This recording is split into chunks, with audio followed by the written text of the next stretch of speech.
Eh bien, salut à tous et à toutes, et aujourd'hui nous nous retrouvons pour autour d'une shop numéro 2.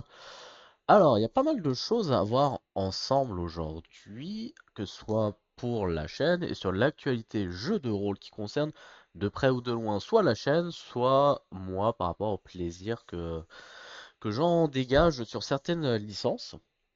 Alors, on va commencer par parler un peu de la chaîne et ensuite on parlera un peu de l'actu jeu de rôle d'ordre général qui me concerne. Alors, pour la chaîne, donc déjà, comme vous pourrez le voir au moment où cette vidéo sera publiée, nous avons repris donc le let's play Worlds of Aria, qui d'ailleurs a eu une fin de tournage aujourd'hui pour la campagne numéro 2. Donc prochainement, je ferai une vidéo récap, du moins quand le final sera sorti, pour vous parler des deux premières campagnes, de l'avis que j'ai dessus, que ce soit en termes de gameplay, DA, etc. Donc direction artistique pour si jamais. En tout cas, sans trop spoil, vraiment la campagne 2 était très cool, mais voilà, je reviendrai sur une vidéo dédiée sur ça. Comme vous avez pu le voir également par le one shot, je sais plus à quel moment je cut sur la fin ou non, mais en gros avec les PJ on a décidé de partir sur une campagne. Il y aura une session 0 que je filmerai probablement pour la création de perso, un peu de leur concept. On va pas un peu pardon parler du cadre de l'univers. Nous avons déjà a priori choisi l'ère dans laquelle nous allons jouer, donc l'ère de 100 ans. Et il y a une forte hésitation d'ailleurs avec l'ère de Kyoshi. Mais a priori, voilà, nous allons partir sur enfin, la guerre de 100 ans, avant du coup le réveil de Aang. Et pour l'instant, je ne sais pas encore à l'heure où je filme cette vidéo si quelqu'un aura décidé de jouer un maître de l'air ou non. Mais sachez que si jamais c'est le cas, j'ai trouvé une justification possible de pourquoi il y en a encore un et pourquoi quand Aang va se réveiller, il n'y en a plus. Bref. L'anneau unique également, qui va bientôt arriver.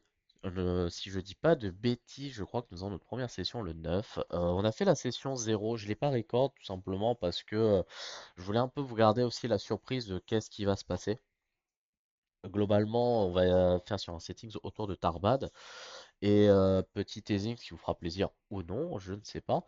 Mais pour l'instant, les joueurs sont plus dans l'optique de faire une campagne longue qu'une campagne courte. Voilà. Donc globalement, pour les petites nouvelles directes qui impactent la chaîne, et je vous propose du coup qu'on passe aux news liées aux jeux de rôle d'ordre général que j'apprécie. Et on va commencer du coup par le magnifique Pledge de Draconis, le jeu de rôle héritage. Donc du coup le livre de base pour l'univers Draconis, donc c'est un jeu en cinquième édition.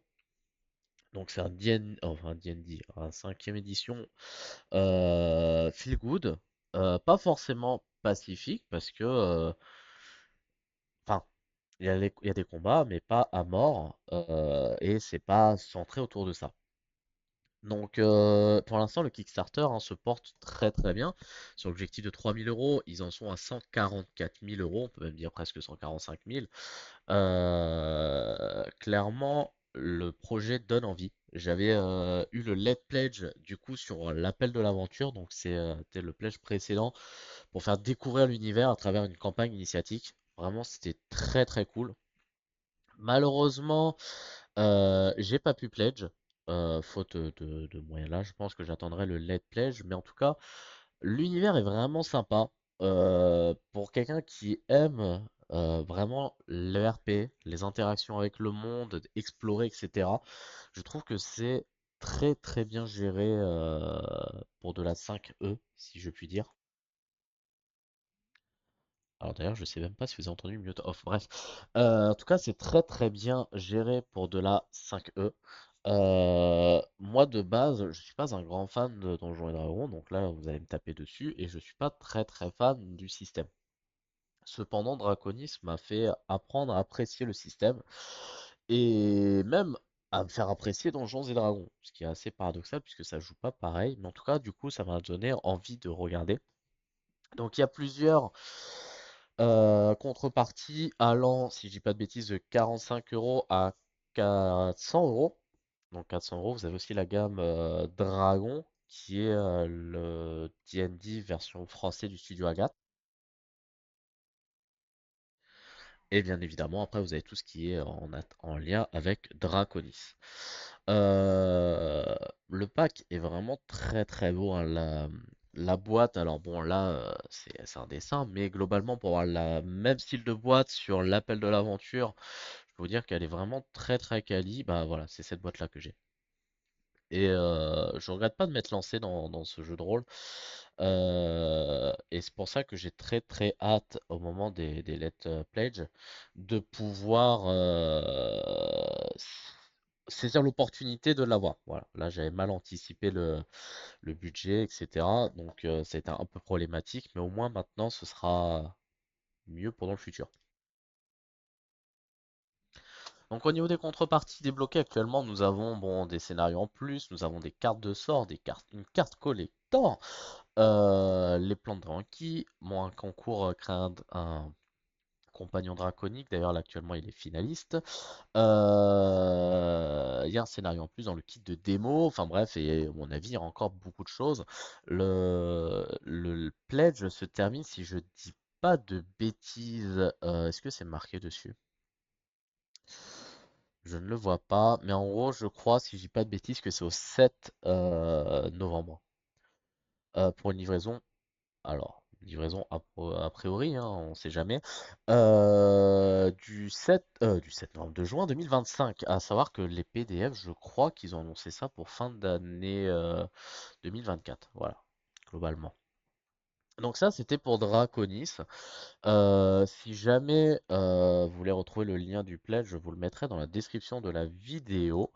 Et si jamais vous avez déjà cédé à l'appel de l'aventure, n'hésitez pas à me le dire en commentaire, voir ce que vous avez pensé de ce petit jeu de rôle feel good. On va pouvoir passer du coup à l'anneau unique. C'est peut-être ce qui me concerne le plus et ce qui va peut-être vous concerner le plus directement, puisque je risque de les faire jouer.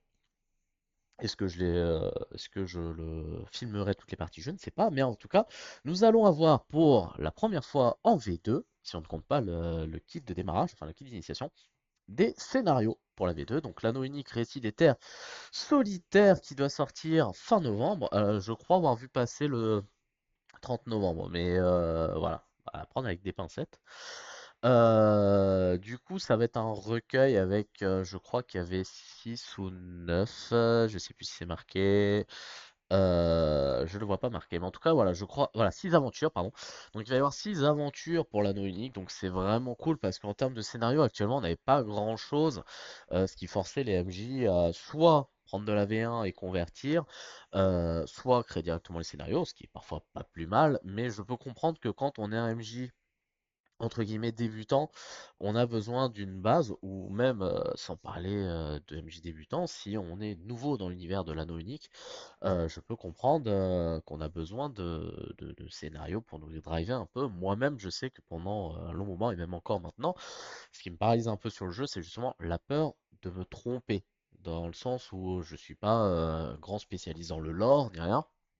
Et du coup, j'ai peur à chaque fois de me tromper sur un événement un peu canonique important. Donc le fait d'avoir une aventure écrite de A à Z, alors probablement que c'est pas forcément des aventures ultra canon, mais au moins on peut se dire ok on limite la case sur notre impro et du coup on va peut-être pas forcément dénaturer le récit déjà en cours. Même si on sait tous qu'il faut aussi avoir des joueurs un peu souples, etc. Au moins comme ça on limite le plus possible les travers.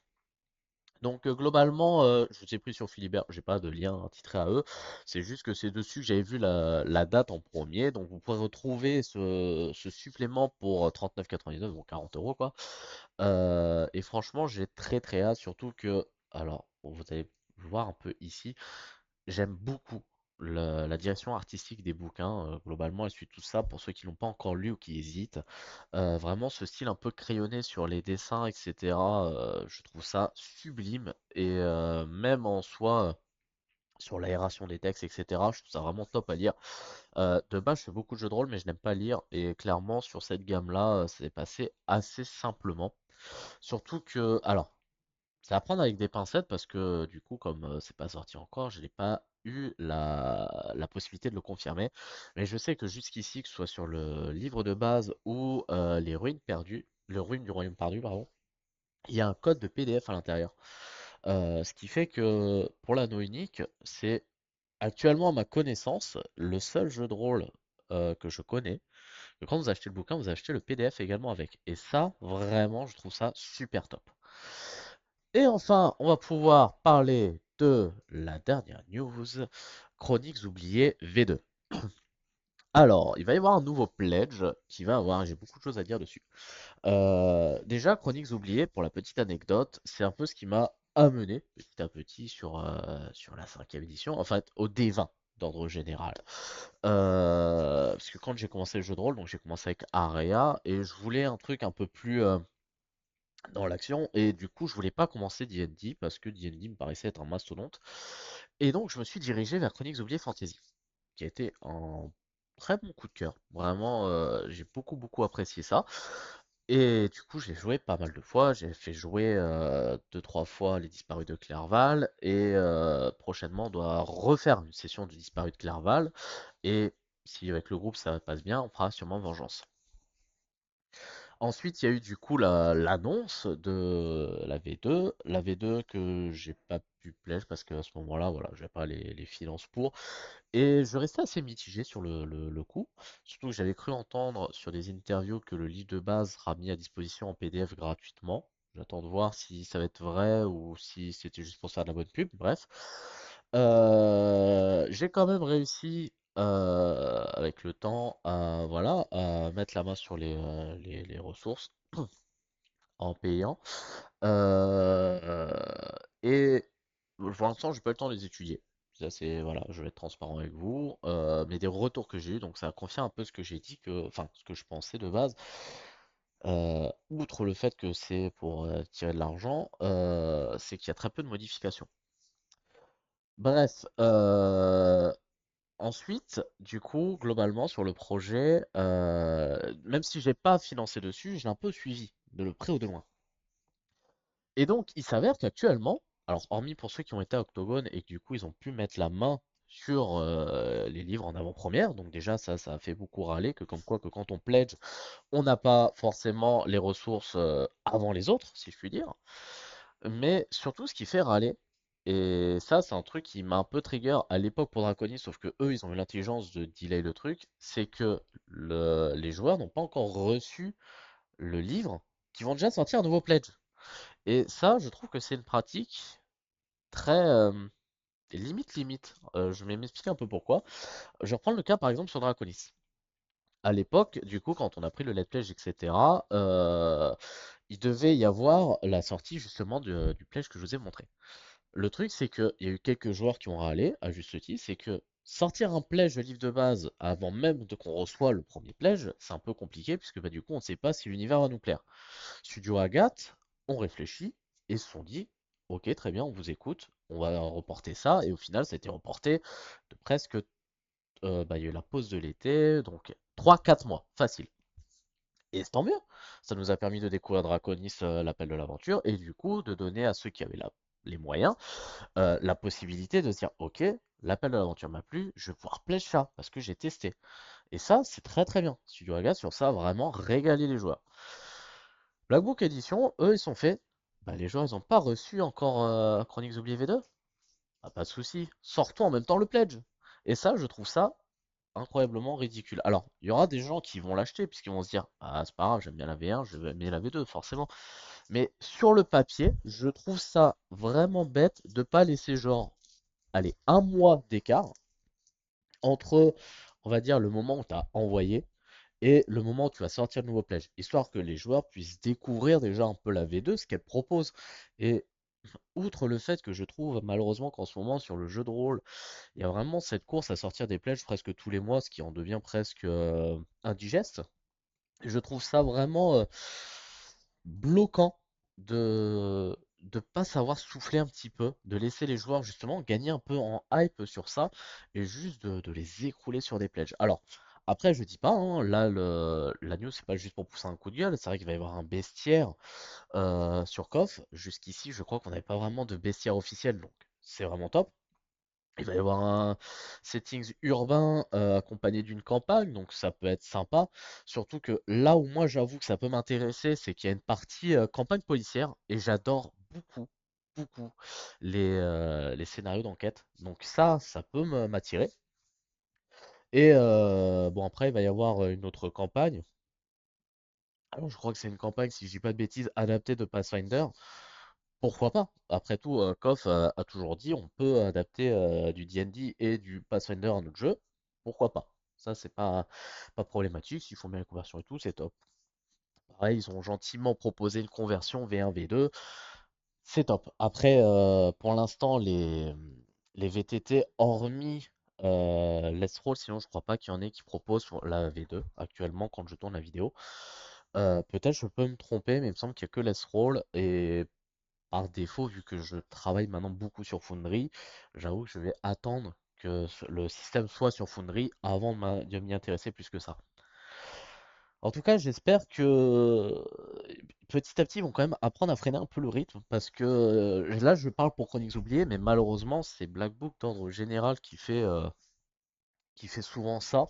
Roll and Play, ça a été pareil, etc. Et je trouve ça un peu dommage de pas laisser un peu de temps entre chaque truc. Personnellement, si j'avais pu pledge sur CoF V2 et que j'aurais vu ça, je sais que j'aurais pas eu l'early bird parce que j'aurais voulu d'abord explorer un peu l'univers, voir si bonnement si la V2 me convient. C'est fort probable que oui, parce que vraiment les différences sont très minimes. En fait, ça aurait presque pu être un supplément, que ça aurait pas été gênant, plutôt que de parler d'une nouvelle édition. Mais bon, on comprend aussi la volonté qu'il y a eu, parce qu'il fallait à tout prix sortir de l'ombre de Donjons et Dragons, question de droit d'auteur. Bref, on va pas plus parler de ça. Si le sujet vous intéresse, je pourrais soit m'exprimer un peu plus longtemps sur une vidéo dédiée, soit même faire une table ronde avec certains d'entre vous pour qu'on en discute. Mais voilà, on va pas non plus en parler pendant 10 ans. J'espère en tout cas que ce petit autour d'une shop vous aura plu. Si c'est le cas, bah, n'hésitez pas hein, à me le dire dans les commentaires si ce format vous plaît. Et sur ce, ciao tout le monde.